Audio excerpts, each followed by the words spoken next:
സാങ്കേതിക സർവകലാശാല vice chancellor K ശിവപ്രസാദിനെതിരെ ലോകായുക്തയിൽ case.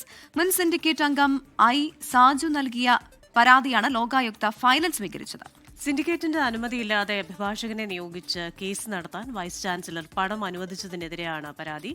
24 exclusive. സാങ്കേതിക സർവകലാശാല സിൻഡിക്കേറ്റ് അംഗീകരിച്ച സ്റ്റാൻഡിംഗ് കൗൺസിലിന് പകരം സ്വന്തം നിലയിൽ വൈസ് ചാൻസലർ കെ ശിവപ്രസാദ് അഭിഭാഷകനെ നിയോഗിച്ചു. ഒരു കേസിൽ 75,000 രൂപയും മറ്റൊരു കേസിൽ 1,95,000 രൂപയും അഭിഭാഷകന് ഫീസായി നൽകി. പക്ഷേ സിൻഡിക്കേറ്റിന്റെ അനുമതി വാങ്ങാതെയാണ് ഈ തുക വൈസ് ചാൻസലർ സ്വന്തം നിലയിൽ അനുവദിച്ചത്. ഇതിനെതിരെ മുൻ സിൻഡിക്കേറ്റ് അംഗം കൂടിയായ ഐ സാജുവാണ് ലോകായുക്തയെ സമീപിച്ചത്. പരാതി പ്രഥമദൃഷ്ടിയാൽ നിലനിൽക്കുന്നതാണെന്ന് ലോകായുക്ത നിരീക്ഷിച്ചു.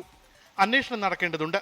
പരാതി സ്വീകരിച്ച് എതിർ കക്ഷികളായ താൽക്കാലിക vice chancellor K Sivaprasad, registrar in charge G Gopin എന്നിവർക്ക് നോട്ടീസ് അയക്കാനും ലോകായുക്ത ഉത്തരവിറക്കി.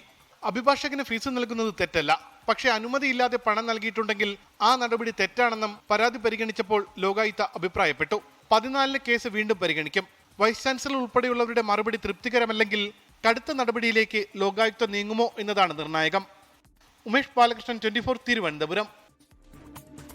ലോകത്തെവിടെയായാലും ഏത് സമയത്തും 24 വാർത്തകളും ഓഗ്മെന്റഡ് റിയാലിറ്റി പാക്കേജുകളും എക്സ്പ്ലെയിനറുകളും വിശദമായി കാണാൻ ഞങ്ങളുടെ യൂട്യൂബ് ചാനൽ നിങ്ങൾക്ക് സബ്സ്ക്രൈബ് ചെയ്യാം.